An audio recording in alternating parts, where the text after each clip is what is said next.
Hello and welcome to another video on a series of tutorials on how to fix houses and do things like that. Today in this series we are going to work in this kitchen. As you can see, it has been hand painted and it's filthy. Things are falling apart. There are problems with the texture and holes in the ceilings.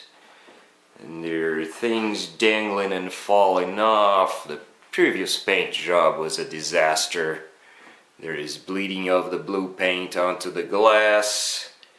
There is painted hardware. Well, they completed this kitchen with the project. There are some cracks in the walls. There are holes in the walls. And the place is really dirty.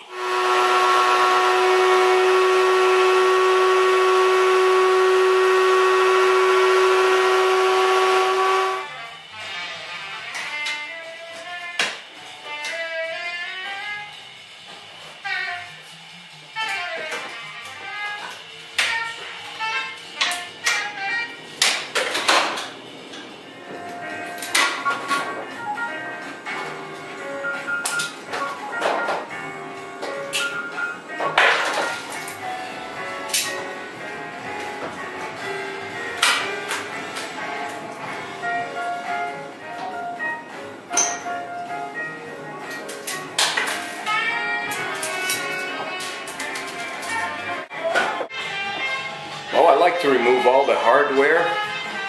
You know, the old stuff you can just go in the trash. But that way you have, you know, a clean surface to work on.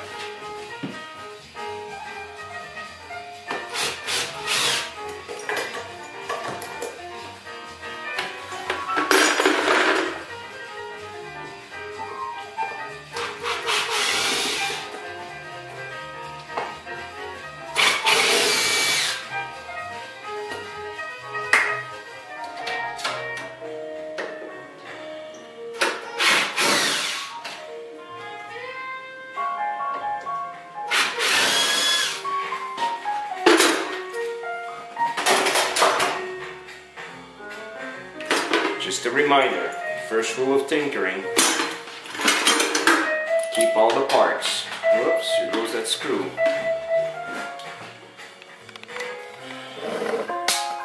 Painted outlets. Painted outlets. No need for the old phone jack anymore.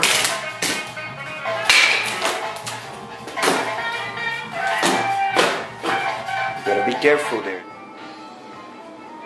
Well, hardware has been removed. Whoops, made it shut and later open.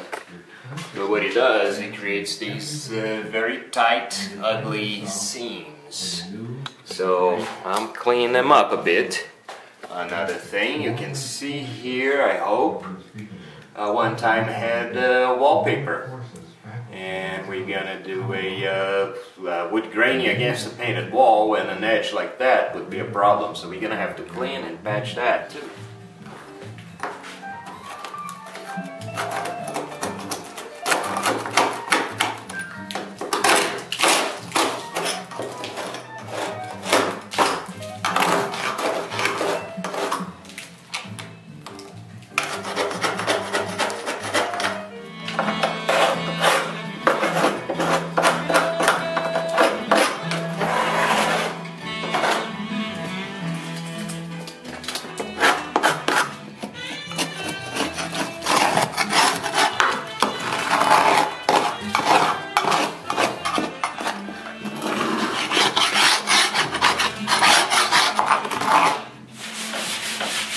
Just like a car. That way the dust stays down and you can just keep the water, dry it up, and dispose it properly. See? It stays all on the sandpaper. Another problem we have here is there is a lot of paint on the glass. See, the last time it was done really badly. So You know, I say to the do-it-yourselfs out there, if you don't have the time or the skills or the resource, hire a professional. But if you do, you go ahead and do it. So here, because this glass is textured, I'm going to use just a little stripper and a toothbrush. I'll apply the stripper. Cleans pretty well. You apply the stripper and you know, soft brush, toothbrush. I like a toothbrush with this. And you let it work. After you work for a little bit, again using a toothbrush, I'm using all my measuring cups here, and a little mineral spirits, clean the residue off. And that should give you a pretty clean edge. Now remember all that caked up stuff, that hardware? It's all stripped. Nice. Against the gap, you want a damp rag with you? I like to press it with my finger. Make sure it's nice and in deep. So, you know, so I'll have a nice clean edge from which to do the two different the wood graining and the paint. Hi again. The place is all caulked. All the cracks alongside the ceilings, it was all cracked. I believe they had a problem with the roof at one time. They fixed it, but they didn't fix the cracks. You know, every corner, everywhere where the ceiling meet, where it was really damaged, the cabinets. That's all been spackled. I will sand that, and then I'll put a coat of base coat on it, the base coat, so I can do the wood graining. But it's all nice and tight now. Here we got a little bit of a problem in this ceiling, that texture. This was used a long time ago. People used to use a lot of what they called stipple, which was a very thick paint that they would paint on ceilings, and then they would roll it back again and create this pointy kind of a surface. Well, stipple is a little hard to match, so I'm going to try a couple of things here. I got a little drywall mud. You know, you never want to put too much mud on your pan. Just a little bit. You know, you don't need to fill it. The idea is to hold it. You know, keep it in one side of the pan and just apply it like this. See? It's just like this.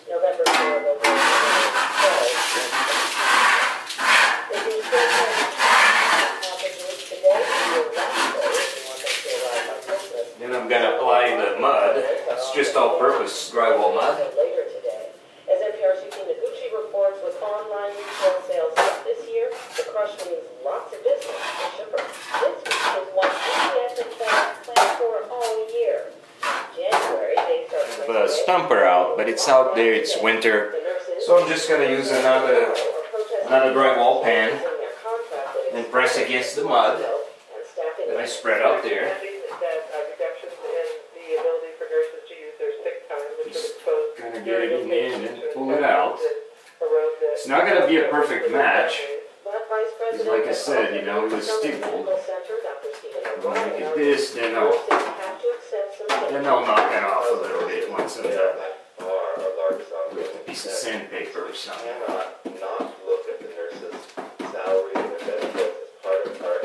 There.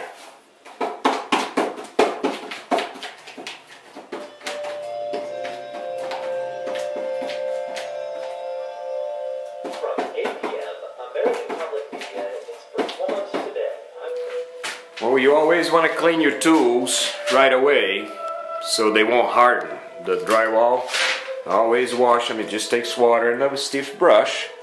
You know, make sure your pans are nice and clean too, so you won't have. And never ever use the sink.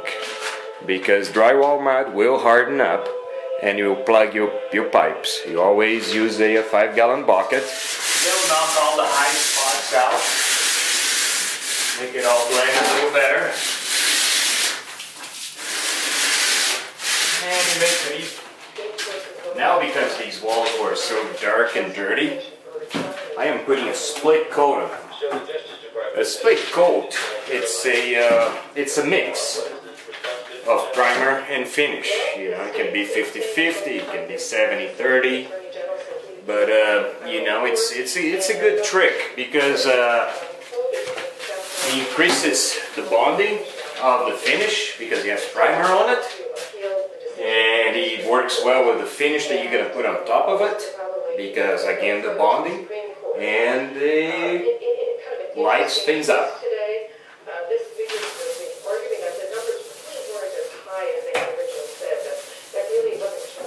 That wire, I'm gonna move it here in a minute. And so I will the refrigerator. But that'll make the walls much. Well, while we're at it, might as well do this bathroom too. You know, a long time ago I did a little patch and then I put a quick coat of primer on it. But I think I'm gonna do a two-tone now. I'm gonna call. Ceilings are done. Walls are done. Well, upper walls, little touch up, a split coat on the lower. Now we're gonna do a little, you know, base coat on where it's really dark here, where the paint came off, flaked off, and then we'll do the wood grain in the bathroom. Ceiling's done. Walls are done. Did a quick wood grain on the casing to better match the rest of the house. And on this door too. It was painted. I'll show you more about that process later. It still needs another coat. Now these cabinets here, they're pretty beat up. So I'm probably just gonna paint them like I paint